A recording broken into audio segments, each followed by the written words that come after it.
Welcome back ulit sa ating channel mga katiman at mga ka-budget meal. So ngayon ipapakita ko na rin sa inyo itong ating munting tahanan which is the 60 square meter modern house. Ngayon po ay naglilinis na tayo. Ano pang inaantay natin? Let's go!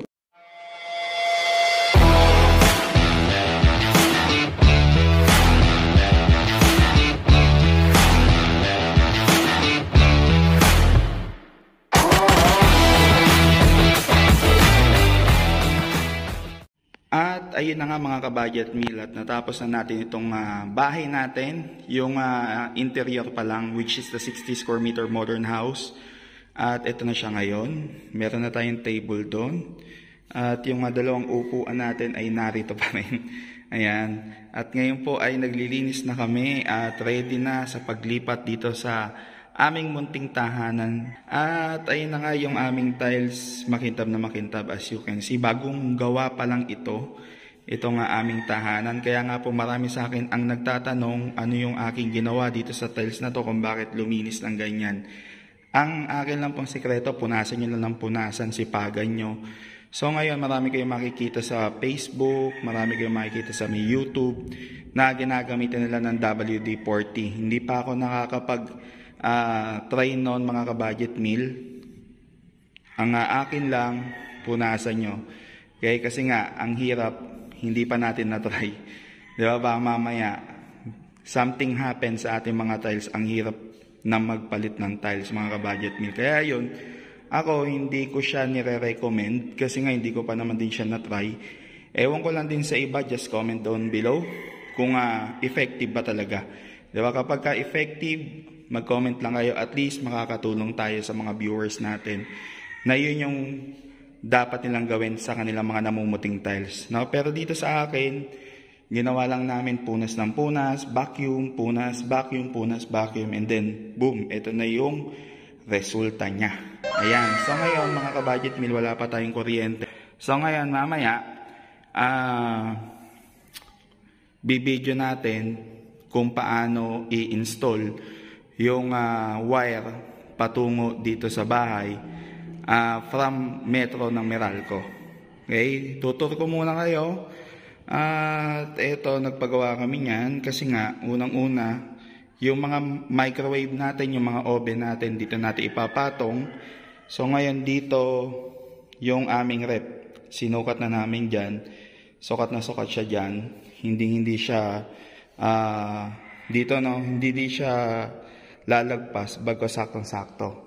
And then dito rin naman, ganun din naman. So, ito malawak na malawak kasi nga ginanto namin para at least kapag kami pupunta ng palengke, dito na namin ilalagay yung aming mga pinamili, lalo na kung merong isda, mga gulay, papatong dyan. At the same time, pwede rin naman tayo dyan mag-chop ng mga gulay. Okay? At dito naman, pwede tayo ditong maglagay rin ng upuan para at least pag yung mga bata ay mag-breakfast dito na lang. Hindi na sila pupunta rito. Okay? Lalo na kung yung ating mga anak, 3 lang naman, 2, kasya na sila dito. And then, pagtapos sila kumain, dito, tapos lang kumain, drop lang nila dito. Yan, napakadali. At dito nga yung ating dining area. Ayan, maraming bintana. Ayan, labas-pasok ang hangin. Actually, kahit na walang ilaw sa umaga, kumakain, meron tayong natural light. So ngayon, dun sa may bandang sulok, maglalagay tayo ng indoor plant kasi napakalaga nun. Malaki ang ginaganda ng isang bahay kapag merong indoor plant. Ayan, tapos punta tayo dito sa kwarto. Yung aming pintura, hindi pa natapos, kaya ganyan. Pero i-improve natin. Ito yung kwarto number 1. Same lang siya na sukat dun sa kabila. Ayan. Saktong-sakto dyan yung double deck na bed. Pero ako, bala ko mag-loft bed kami para dito sa baba ay meron pang space. Actually, maganda yon. Okay. Ngayon ay konting ipon-ipon. At pwede tayong mag-loft bed kasi nga high ceiling. Ayan o. high ceiling. Okay? Anytime pwede tayong maglagay ng loft bed dito mga ka-budget meal. At pagka sumilip tayo sa bintana, ito yung inyong mga tanawin. Ayan, ganyan. Green na green. Filled siya. Mapalad kami sa ngayon kasi wala naman kaming kapitbahay. Okay? Magkabilaan niya. Dito naman tayo sa kabilang kwarto. Check natin. Ito yung kabilang kwarto. Ito naman yung magiging tanawin mo dyan. Yan, no? Diba? Kaliwat kanan, wala kaming kapitbahay. Sa ngayon, Sa ngayon, syempre, darating pa rin ng time na magkakaroon pa rin tayo ng kapitbahay. At yung aming mga switch, ito. Ayan, Royo. Royo yung brand ng switch namin. Plano series. Plano series. Ayan, Pwede, Pagka mo siya, switch mo siya, pantay lang siya. Pag sinwitch, dun lang siya lulubog. Okay? Ayan, at ito yung kabuuan ng bahay. Ayan, high ceiling na high ceiling yung mga ka-budget meal. Naka-ready na naman yan para sa loft. Ayan, doon. Kakaroon tayo ng loft dyan soon kapag ka nagka-budget na. Pero for now, wala muna. At yung ating pintura dito ay puti lang. Ayan po ay Davis Pondo. Okay, meron na siyang primer plus top coat. Actually, hindi na ako dito nag-top coat kasi nga, yun na lang yung aming ginamit. So far, okay naman. Ayan. Wala naman siyang ali-alikabok. Okay? At ito yung aming CR. Hindi pa siya nalinis. Okay? Meron pa siyang mga konting-konting ali-alikabok. At yung aming lababo. Ang liit lang. Tinan niyo itong kamay ko. Ang liit lang. Okay? Ganyan siya. Tapos, binilahan namin ito ng ganto. Ang cute, no? Ayan. Tingnan natin. Ayan, no? Diba? Ito po ay nabili lang namin sa Shopee. Ayan. Shopee team. Okay? At ito yung aming toilet bowl. Ay Posy brand. At ito naman din yung nabibili rin sa Shopee, yung shower na to. Yan. Shopee lang yan. At yung bidet, Shopee lang din. Okay, tingnan natin. Ooh. Laser. Talagang yung Echas tatalsik. Hindi ko alam kung saan tatalsik. Sa sobrang lakas ng tubig. Ayan, tapos ganun na rin ang ating strainer. Ayan, pinaka-strainer natin. Mahaba siya. Doon ko talaga siya pinunta para pag nagsha-shower, diretso dun. Pak, tuyo. Okay, at meron tayong bintana ron. Kaya hindi na rin ako naglagay ng exhaust. Kasi yung aming bintana na to, ang lakas talaga ng hangin. Ayan, ramdam na ramdam mo dito pumapasok. Nagsisirculate yung hangin sa loob ng comfort room. Okay? Ayun lang ang aking update. At i-update ko na lang kayo kapag nakalipat na kami dito. Siguro mas maganda kung may gamit. Kasi ngayon parang ang luwag-luwag niyan tingnan mga ka-budget meal. Kasi nga, wala pang ang gamit. Ngayon, titignan natin kung ano ba ang magiging itsura nito pag meron ng gamit. So ngayon, ipapakita ko sa inyo paano kami magkabit ng kuryente. At ito na yung ating gagamitin sa pagkakabit ng kuryente.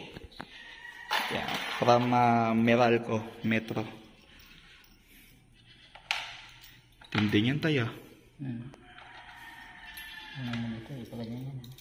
Lalagyan pa rin na maliit. Oo, siyempre, tatapos Okay. Ayan. Ayun, Ewan ko na lang pagka natanggal pa yan. Hindi na yan.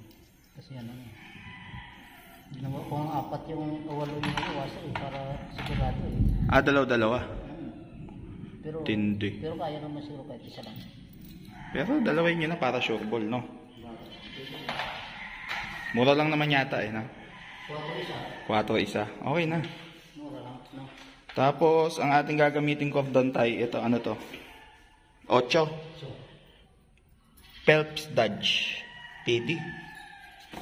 Dalawang 100 meters. 200 meters total to. Yan.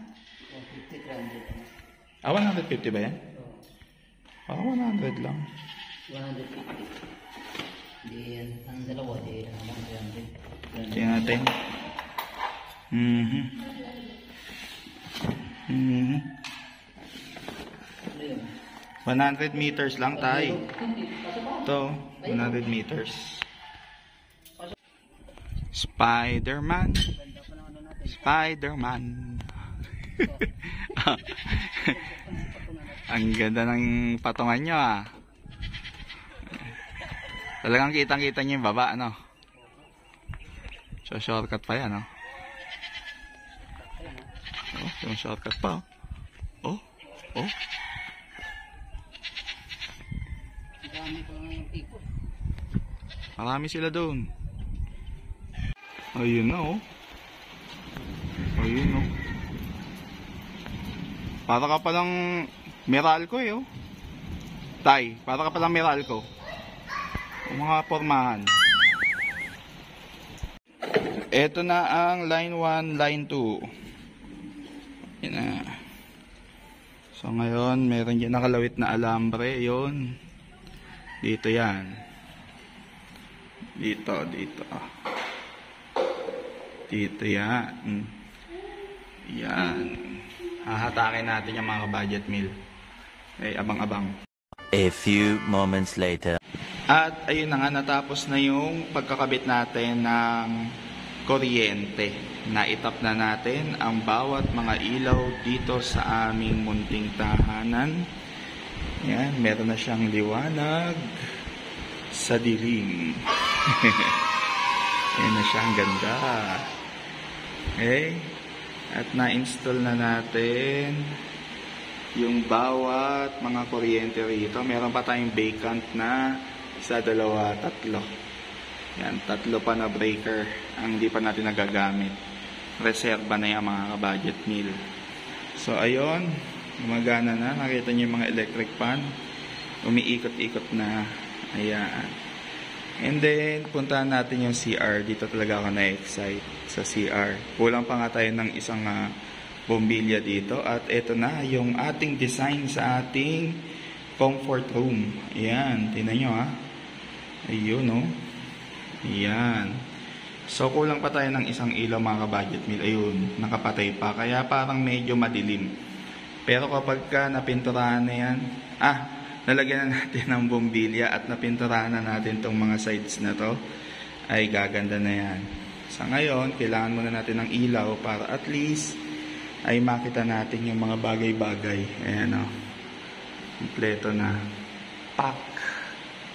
Yun. Kuryente. Dito sa kabilang kwarto. Ayan.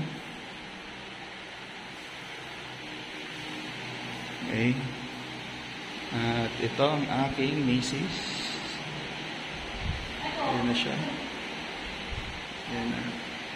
So hanggang dito na lang mga kabudget meal at kita-kits tayo ulit sa next vlog natin. See ya!